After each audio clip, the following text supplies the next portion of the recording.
Good morning students, welcome in Saraswati study channel. आज की हमारी इस वीडियो का टॉपिक है क्लास +2 पाठ द्वितीय रघु कोच संवाद। ये जो पाठ है महाकवि कालिदास के द्वारा रचित रघुवंश महाकाव्य के पंचम सर्ग से संकलित है। इसमें महाराज रघु एवं वर्तंतु ऋषि के शिष्य कोत्स नामक ब्रह्मचारी के मध्य साकेत नगरी में हुआ संवाद का वर्णन किया गया है। कोस जो हैं वो वेद, पुराण, वेदांग, दर्शन आदि 14 विद्याओं का अध्ययन समाप्त करके गुरु दक्षिणा देने की इच्छा से अपने गुरु वर्तंतु से बार बार गुरु दक्षिणा लेने की प्रार्थना करते हैं। गुरु के द्वारा गुरु भक्ति को ही गुरु दक्षिणा रूप में मानने पर भी कोत्स की निरंतर प्रार्थना से रुष्ट होकर वर्तंतु उसे गुरु दक्षिणा के रूप में 14 करोड़ स्वर्ण मुद्राएं देने की आज्ञा दे देती हैं। अब कोत्स जो है वो विश्वजीत नामक यज्ञ में सर्वस्व दान कर चुके महाराज रघु के पास गुरु दक्षिणा के लिए धन मांगने जाते हैं। महाराज रघु धनपति कुबेर पर आक्रमण करने की योजना बनाते हैं। भयभीत कुबेर रघु के कोषागार में सुवर्ण वृष्टि कर देते हैं। रघु कोत्स को धन प्रदान कर संतुष्ट होते हैं और कोत्स भी गुरु को देने के लिए गुरु दक्षिणा प्राप्त कर संतुष्ट हो जाते हैं। तो इस पाठ्यांश से हमें यह संदेश मिलता है कि शासक को सर्वसाधारण जन के प्रति उदार और कल्याणकारी होना चाहिए तथा याचक को अपनी आवश्यकता से अधिक प्राप्त करने की इच्छा नहीं करनी चाहिए। तो प्रस्तुत है इस श्लोक की व्याख्या रघु और कोत्स जो संवाद है। तो पहला श्लोक है तम अध्वरे विश्वजीत अक्षितेशम निशेष विश्राणित कोश जातम उपात विद्यो गुरु दक्षिणार्थी कोत्स प्रपेदे वर्तंतु शिष्य। इस श्लोक के अंदर हमें कवि ने राजा रघु के पास कोत्स के जाने का वर्णन किया है। सरलार्थ,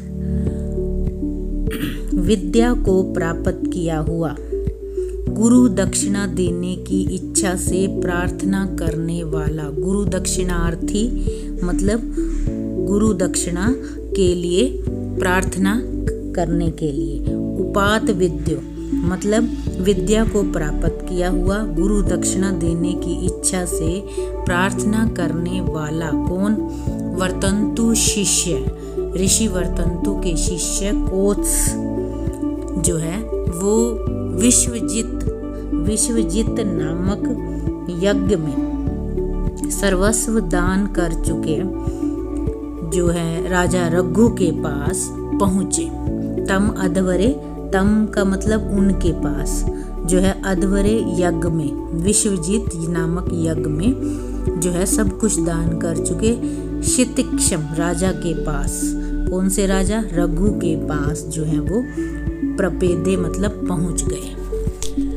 अगला श्लोक स मृणिमे वीत हिरण्यमय तवात पात्रे निधाय अर्घ्यमन अनर्घशील श्रुत प्रकाशम यशसा प्रकाश प्रत्योज्जगाम अतिथिमा आतिथ्ये।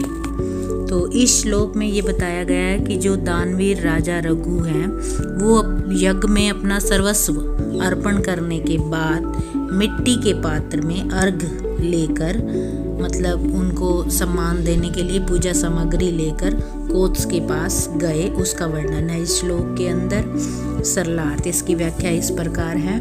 आतिथ्य मतलब ये राजा रघु यानी कि अतिथि सत्कार करने वाला, उनकी विशेषताएं बताई जा रही हैं। अनर्घशील है, अनर्घशील मीन्स महनीय स्वभाव वाला। यश सा प्रकाश है, यश के कारण प्रसिद्ध। वीत हिरण्यमय तवात कि यश के कारण प्रसिद्ध सुवर्ण के पात्रों के न रहने पर, मतलब सब कुछ जो है अपना यज्ञ में दान कर चुके थे तो इसलिए उनके पास जो है ना अब सोने के बर्तन तो थे नहीं, तो वो मिट्टी के बने हुए मणिमय पात्र मतलब मिट्टी के पात्र में जो है अर्घ्य निधाय, अर्घ रखकर मतलब अर्घ से संबंधित द्रव्य निधाय रख कर स वह रघु श्रुत प्रकाशम मतलब वेद शास्त्रों के अध्ययन से प्रसिद्ध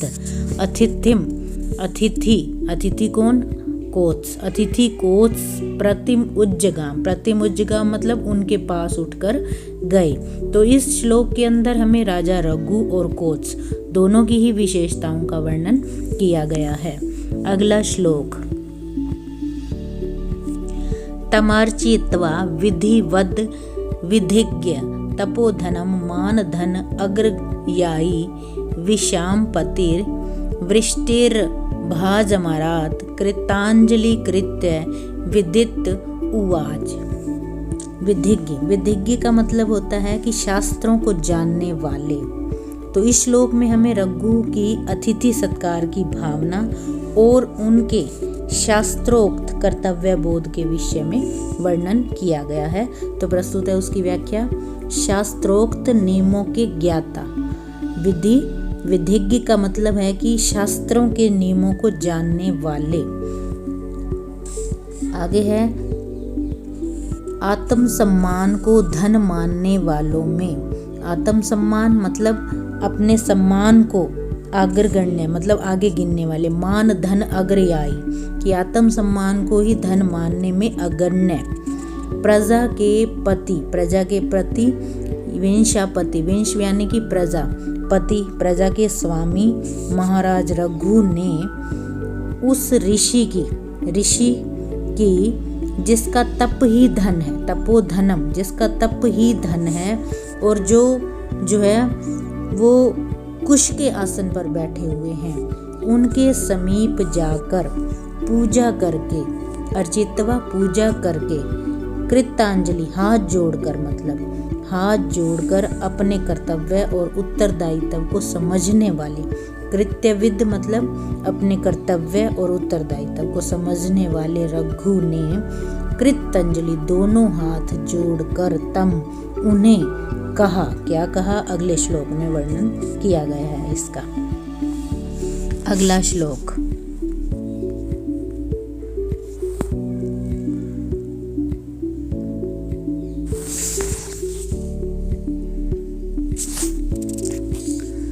अप्य गरणी मंत्र कृताम ऋषीणाम कुशाग्र बुद्धे कुशली गुरुस्ते यतस्तव्या ज्ञानम अशेषम अवाप्तम लोकेन चैतन्य इव उषण रश्मि।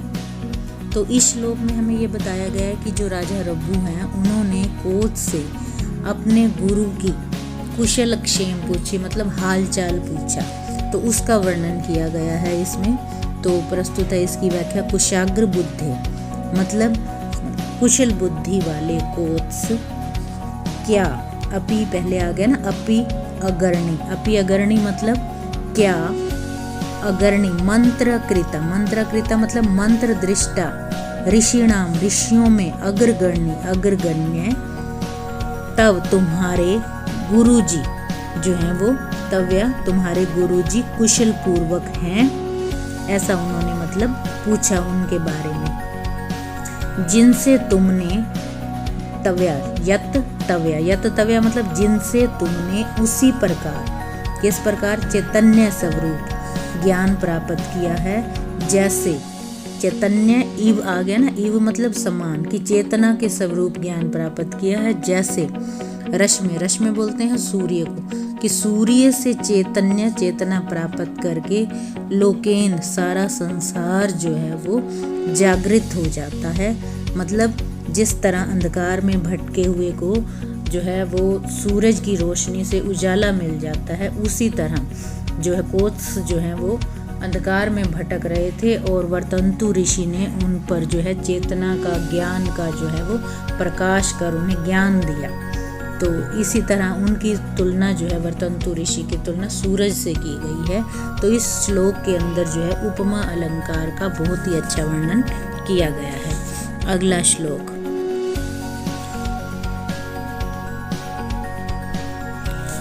अगला श्लोक है तवा हर्तो न अभि गमने तृप्तम मनोनियोग क्रियया उत्सुकम में अपि आज्ञा शासितुम आत्मना वा प्राप्तो असि संभाव्यतुम वनान माम।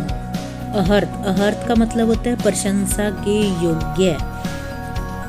अभिगमने, अभिगमने मतलब आगमन से। उसके बाद है नियोग क्रिया, नियोग क्रिया मतलब आज्ञा से। उत्सुकम, उत्सुक।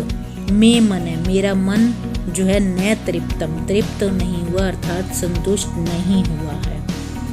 किम, क्या आप गुरु वर्तंतु की नियोग क्रिया मतलब आज्ञा से, आज्ञा से अथवा आत्मना, आत्मना मतलब अपने आप से मुझे कृतार्थ करने के लिए वन से यहाँ आए हैं। कहने का भाव ये है कि जो महाराज रघु हैं उन्होंने कोच से ये पूछा कि आपके आने का प्रयोजन क्या है, कारण क्या है इस श्लोक के अंदर। तो उन्होंने जो है इसको पूछने के लिए भी किस तरह से जो है प्रशंसा सूचक शब्दों का प्रयोग किया है कि प्रशंसा के योग्य आपके आगमन से। आज्ञा उत्सुक, आज्ञा से उत्सुक मेरा मन संतुष्ट नहीं हुआ है।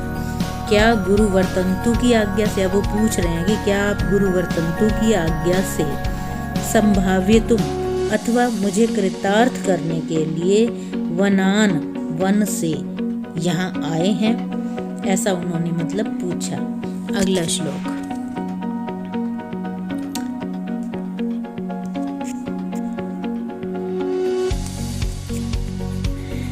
इत्य अर्घ्य पात्र अनुमित वयस्य रघोर उदाराम अपि गाम निशम्य स्वार्थो उपपत्तिम प्रति दुर्बला आश स्तत्मित उवाच वर्तन्तु शिष्य।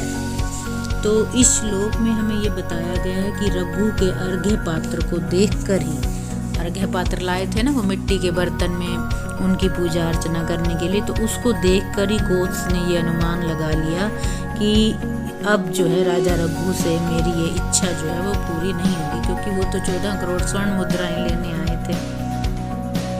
तो प्रस्तुत है इसकी व्याख्या। वर्तन्तु शिष्य, वर्तन्तु के शिष्य कोच ने अर्घ्य पात्र अनुमति व्यय कि अर्घ्य पात्र से, मिट्टी से बने अर्घ्य पात्र से ही अनुमित व्यय से कि जिसने संपूर्ण धन के व्यय होने का पता लगता है, ऐसे रघु की इति उदाराम, उदार गाम, गाम बोलते हैं वाणी को, निशम्य सुनकर, सुनकर स्वार्थो उपपत्ति, स्वार्थ उपपत्ति मतलब अपने कार्य की सिद्धि, अपने स्वार्थ की सिद्धि, अपने प्रयोजन की सिद्धि के प्रति दुर्बल आशा, दुर्बल आशा मतलब अब उन्हें आशा नहीं थी, उनकी जो आशा थी वो दुर्बल हो गई थी उस बर्तन को देखकर।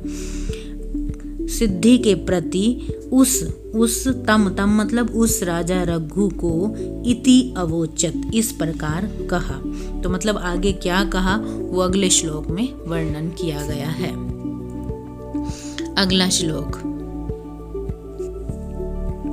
सर्वत्र नो वार्ताम वेहि राजन नाथे कुतस्तव्य अशुभम प्रजानाम सूर्ये तपत्या वर्णाय दृष्टे कल्पते लोकस्य कथम तमिस्रा।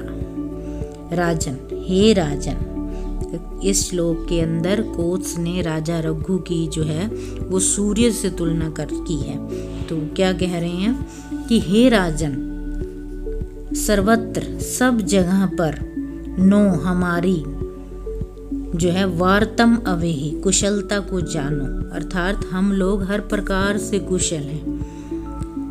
नाथे, नाथे मतलब स्वामी, कि आप जैसे स्वामी के होने पर, स्वामी प्रजा नाम कि स्वामी के होने पर प्रजा का कुतस्त, कुतस्त मतलब कहाँ से, अशुभम अमंगल हो सकता है, मतलब जिसके पास आप जैसा राजा हो उनका, उस प्रजा का अमंगल कहाँ से हो सकता है। जैसे सूर्य तपत्या कि सूर्य के प्रकाशमान होने पर लोकस्य लोगों की दृष्टि को ढकने के लिए, वर्णाए मतलब ढकने के लिए, अंधकार समूह, तमिस्रा अंधकार समूह कथम कैसे पर्याप्त होगा, अर्थात वो समर्थ ही नहीं होगा। कि कहने का अभिप्राय यह है कि जिस तरह सूर्य जैसे ही उदय होता है अंधकार ठहर ही नहीं सकता, उसी तरह आपके राजा बने रहने से प्रजा के अंदर दुख कैसे संभव है, अर्थात दुख ठहर ही नहीं सकता वहां पर। अगला श्लोक, शरीर मात्रेण नरेंद्र तिष्ठन आभासी तीर्थ प्रतिपादित रिद्धि अरण्य कोपात फल प्रसूति सतम्बेन निवारय इव अवशिष्ट है। तो इस श्लोक के अंदर ये बताया गया है कि महाराज रघु की दानवीरता सुपात्र को दान देने की प्रवृत्ति के कारण ही है। मतलब उनकी जो दानवीरता प्रसिद्ध है कि वो दान देते हैं, वो सुपात्र मतलब जिसको देना होता है उसको देते हैं, उसके कारण उनका यश जो है वो प्रसिद्ध है। नरेंद्र, नरेंद्र मतलब कि हे राजन, अरण्य कोपात फल प्रसूति कि जंगल में निवास करने वाले मुनि जन के द्वारा, सतम्बेन फल प्रसूति, सतम्बेन फल प्रसूति मतलब निवार के दाने जिसने झाड़ लिए गए हैं, और स्तंभ, स्तंभ का मतलब डंठल से बचे हुए, निवार इव निवार के समान, तीर्थ प्रतिपादित रिद्धि उसके समान ही सतपात्रों को सारी संपत्ति दान करके, शरीर मात्रेण तिष्ठन केवल शरीर मात्र से बचे हुए के समान ही, आभासी मतलब सुशोभित हो रहे हैं। कहने का भाव ये है कि जिस तरह वनवासी मुनियों के द्वारा निवार के दाने झाड़ लिए जाते हैं और फिर डंठल मात्र से बचा हुआ निवार देखने को मिलता है, उसी तरह राजा रघु भी अपनी सारी संपत्ति दान करके,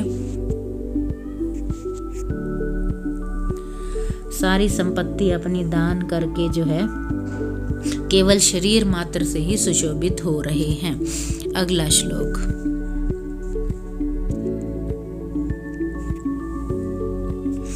तद अन्यत